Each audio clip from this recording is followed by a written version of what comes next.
भल करी देखंतु एही दृश्य को। यह कौनसी गाँ गहलीर रास्ता नुहे।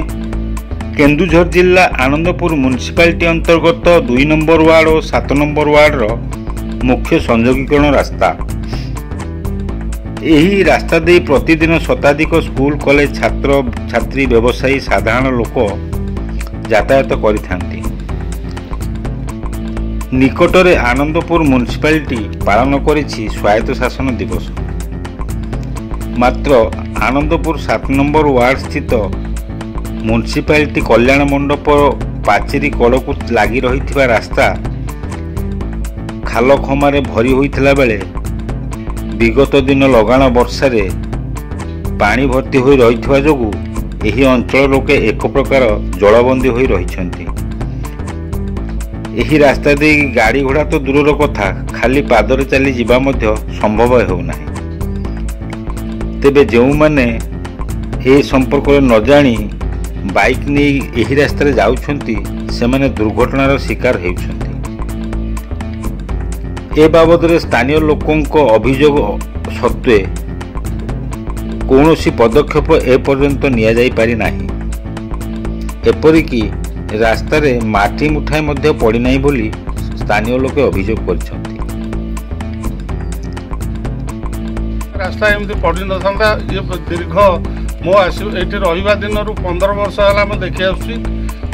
जदि वर्षा टिके अधिक हो गला ताले घर बाहर मुस्किल हो जाउची और रास्ता रे आंठिए पानी रहउची। इवन कि एठी मत लगुची पौरांचल सत्वे भी गोटे आम्बुलेंस भी इमरजेंसी रे आसीबा भलिया रास्ता नाही। तेणु पौर अधिकारी भी एठी दृष्टि दउना कि देखुना तांकर पौर कल्याण मंडप अच्छे आप से कल्याण मंडप पाखक भी से आसुँच किंतु सहीठू एठिकी 100 मीटर रास्ता देखा पड़ुनी।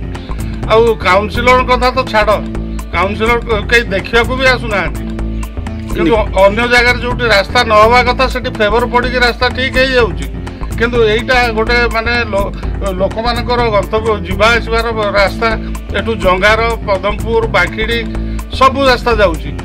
तापरे आमर जो सद्य सेंट्रल स्कूल तैयारी होती बड़ बड़ लोडेड गाड़ी भी जाऊँगी। आम मैंने पिला छुआ धरिकी रोचे आम मैंने केमी बाहर को जीवु आम मैंने एठू ब्रिज छक पर्यंत जापारनु। ए जो रास्ता आंठी जंगे पानी होगी बर्तमान सुधा अच्छी 5-7 दिन है पौर पक्ष किसी दृष्टि दौना कि पौर अधिकारी भी आसिक देखुना। ये पूरा मनमर्जी शासन चले। कौन दाबी रहा मो दाबी रहा यार तुरंत जो है समाधान करा जाऊ और रास्ता को भल भाव करा जाऊ और लोकों को सुविधा पाई पौर कर्तृपक्ष टिके उत्तरदायी। वर्ष है प्रशासन और म्युनिसिपालिटी पूरा अणदेखा आम एरिया पूरा अणदेखा कर प्रति लोकों ठारू ठीक भाव में होल्डिंग उच्चा दर में होल्डिंग टिकस आदाय करवर्ते ना रास्तार सुविधा अच्छी ना लाइटर सुविधा अच्छी ना परिमल व्यवस्था अच्छी ना ड्रेनेज सुविधा अच्छी। सामान्य टे वर्षा हेले आम घर दुआर मुहर पानी रास्ता घाट में पानी छुआ मैंने जीवार समस्या छुआ मैंने कॉलेज स्कूल जीवार समस्या यही परिस्थिति देखिए आम गति करवेश भितर कौन दाबी रहा आम आशा करुचु म्युनिसिपालिटी और सरकार पाखे यार तुरंत समाधान कले आम टे अंचलवासी आम टे 7 नंबर वार्डर जो मैंने अंधकूप भर रही जाइए आम सब माने सुधार आसंता टे अनेक दिन है ड्रेनेज भी मुझे काउंसिलर को सांसद को लिखित आकार भी जनई तार पर्यटन भी समाधान किसी वर्तमान परिस्थिति एपरी होइछि जे ना खालरू पानी सुखुची ना लोके रास्ता दे जीवा यातायात करि पारछंती। ए बाबद रे काउंसिलर ठारू आरंभ करी म्युनिसिपालिटी निर्वाही अधिकारी पर्यंत समस्त दृष्टि आकर्षण करा जाइथिले मध्य एठारे वर्तमान सामयिक भाव मरामती पाई मध्य कौनसी पदक्षेप निया जाई पारि नाही।